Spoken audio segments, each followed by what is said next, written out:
Welcome to Season 2 with the Market Mystics, where we discuss and redefine markets, wealth, and trading on Earth as it is in heaven. Join us on the journey while we consider new possibilities with special guests who might just challenge a few perspectives. Get ready to dive in deep with your hosts, Joshua and Kim. Hey everybody, welcome back. Welcome. Josh, how are you? Doing good. Kim and I have had what is now an hour-long conversation, just recapping life, talking about the podcast. And yeah, it's fun to have people in your lives that you can ask the weird questions to, and you can have the conversation without knowing the answer and without judgment. It's true. It's true. And truth be told, this is the hazard of being that kind of friend for someone and not actually having a conversation for a while. That's true. That's true. So today we actually want to kind of just talk a little bit about our last episode, which is an interview with Mike Popovich. We are very honored and grateful that he took time out of his day to come and chat with us. And so we just wanted to it's been a couple days. We want to just share our thoughts and our musings, and there was a couple things that he challenged in us and things we've pondered and talked about since then. And so we just kind of want to spend a moment and just chat about some of that. Agreed. Okay, so first and foremost, I have to tell you, I came in knowing that he likes to push buttons, or that he does do that. He's kind of known for that, right? So I was a little braced for it, but I didn't find him to be abrasive at all with that. He's like, oh no, I'm challenging. I'm like, no, it's good. I need that in my life. Yeah. I think it can be abrasive. It can be abrasive.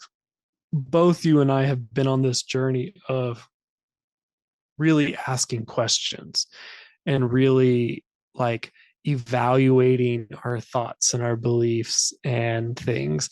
And so it's less abrasive because he's not challenging core beliefs in us. I mean, maybe he does. Maybe he would if we had conversations all the time. But at least in this moment, the big challenge came, not big challenge, but probably the most notable on the episode came when Kim made a comment about purpose, and he was like, oh, well, I would challenge you about what even is your purpose? Should you have a purpose? Things like that. And so, that isn't a huge core belief necessarily that's being fought against. So it's a little bit easier to be receptive. But at the same time, I found myself really intrigued by that conversation because in the past few months, most of the other circles that I've been a part of have been talking about purpose. What's your purpose? What are your goals? Setting these things up. And, we talk a lot about identity. And sometimes when we talk about identity, man, it sounds a lot like purpose. And so that was intriguing to me that that's what he pushed on. But I love that what came from that, what his point was in that is not that it's necessarily wrong to have something you're going for, but that if that is what makes it, if that's what gives you value or not, then your perceived failures or successes impact your identity rather than just being an experience that you went through. And I think that's fascinating because we talk a lot also about value and value systems and yeah, so it just sort of it sort of pushed on some buttons, but then at the same time, it sort of felt like, oh yeah, we've had these conversations. We just use different words. And yeah, it was really thought provoking. I thought so too. And that was the thing that I thought was the most challenging too. And I would say for me, it does challenge a core belief for me, Mm. because I am very much an identity person. I am very much about like kind of stepping into your purpose and calling and destiny and all of those buzzwords, all those things. And I know that for me personally, I've had certain things that I've done that don't feel like they serve a purpose. And then there are other Mm. things that light me the hell on fire, you know? And the energy that's on it and the flow that comes with it is undeniable. And that feels like stepping into my purpose. However, I was still not put off by him challenging that, because I don't think a challenge has to mean that, hey, you're wrong, but it Right. says, hey, have you looked at this other perspective of it? Right? Have you looked at all the sides, all the facets of what this could be? And I do appreciate that, because I also like the simplicity of what he was proposing with that. Mm. Essentially, that God is within each and every one of us and resides within us. And he doesn't have to have a purpose to exist. And so why would we? And I can also get on board with that. And this is one of those things, this is why I loved it so much, is because it starts my wheels turning. Like, I do want to mull over that, and I do want to chew on it. And I do want to step back from my own perspective of being purpose driven or having the calling or the destiny or whatever. I do want to step back from that. And I do want to consider this other perspective.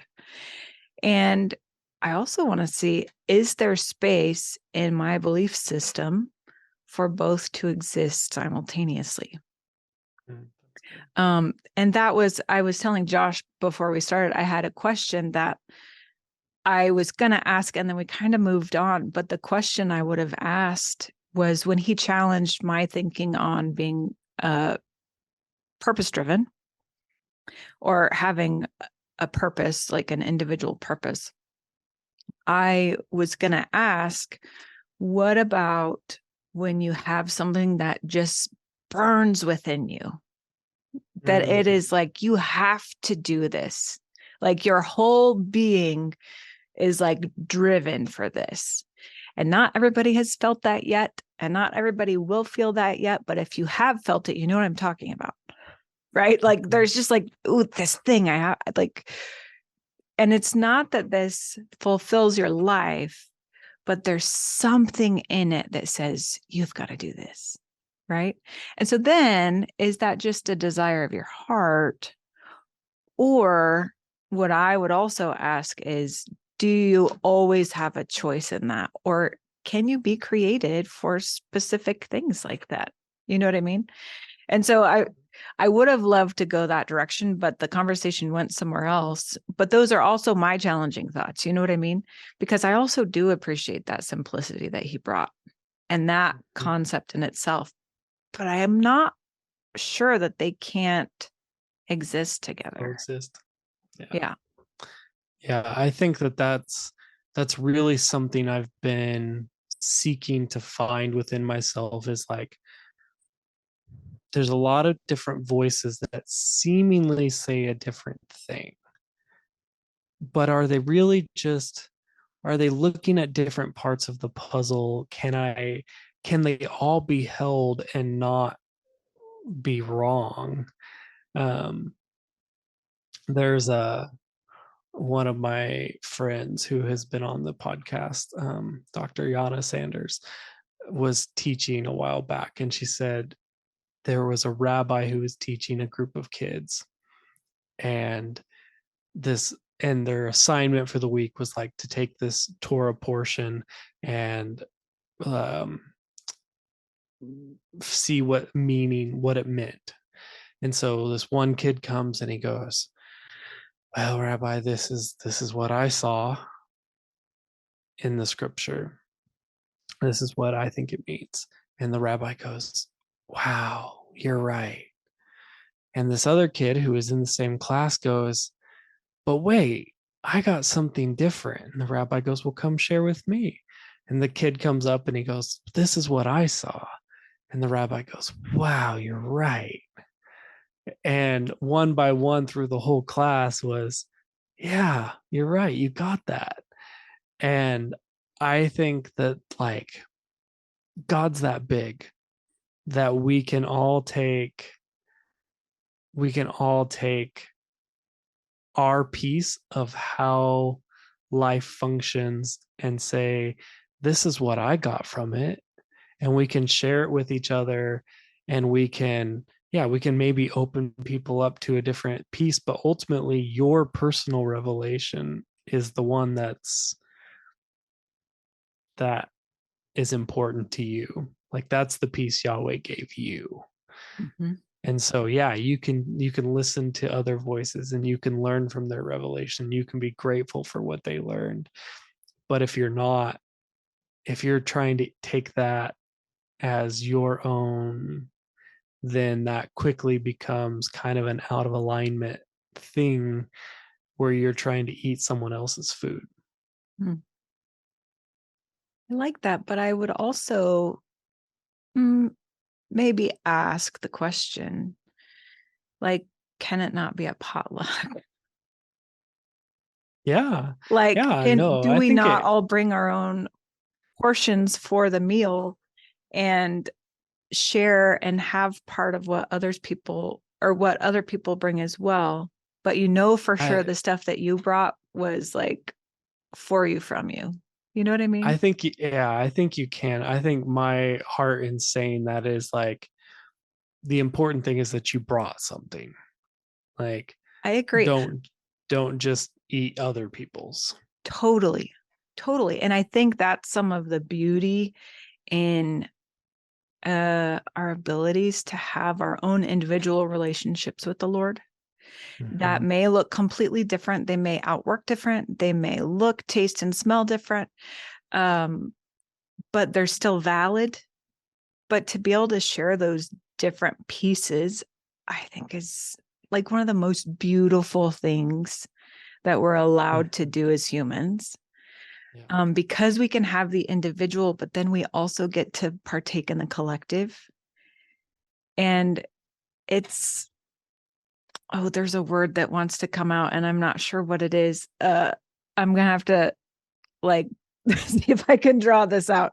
But I don't know. I find that to be wildly encouraging and like really a beautiful picture of community. Mm. I mean, even in regular community, like in person to person community only, you have those people that you have different relationships with that then have different relationships with one another. And then when you all get together, there are pieces of that come out. And then you kind of participate in the whole dynamic of everybody's relationships working together. And yes, it could be disastrous, but also when it works and when you get to see that and you take it a step back, it is magnificent. Right? Hmm. I think yeah, that's that just the variety, the different perspective, the potluck, like that's Kim and I's heart in bringing guests on to the podcast is to give ourselves and the listeners different perspectives and different voices. And yeah, I think that really is the beautiful part of life. For sure. And the perspectives that like challenge, kind of like how Mike really challenged at least me yesterday. I think he challenged you Mm-hmm. too. Um, what it does is it draws us nearer to the creator. Like it takes us back to Yahweh and to our own personal relationship with him to then mull those things over, right? This is going to seem really out of context, so maybe I shouldn't even say it, but there's this scripture that says, don't despise prophecy, but test everything. Mm. I just relate this to that in that here are these different perspectives of who he is that may come across your path. And the important part is not to accept or reject it, but it is to take it back to him and have it confirmed or denied. You know what I mean? And I think that is the discerning of spirits, and that is the testing everything, but that is also how you get your horizons broadened. Right. Yeah. That's good. Yeah. Okay. Well, do we have anything else today? I don't think so. If you haven't heard it, go check out the episode with Mike and check out the activation that he did. We posted a little activation, just a couple minute thing. And I think that has power to create change. So would love, love to hear some comments and thoughts of people who've given that a try. But we appreciate your input. We appreciate your contribution to the potluck, or to the bring and bry. Bring and bry. That's we love your contribution to that. So thank you guys for joining us. Thanks. See ya. Thank you for sticking around. Listen for new episodes every Monday and Thursday. Find us on all social media platforms by searching for Market Mystics. Don't forget to follow and subscribe. Visit upperroomcd.com, where you can find more information about the hosts, projects, and guests. Go deeper by booking a coaching appointment focused on redefining identity and wealth in your life. See you next time.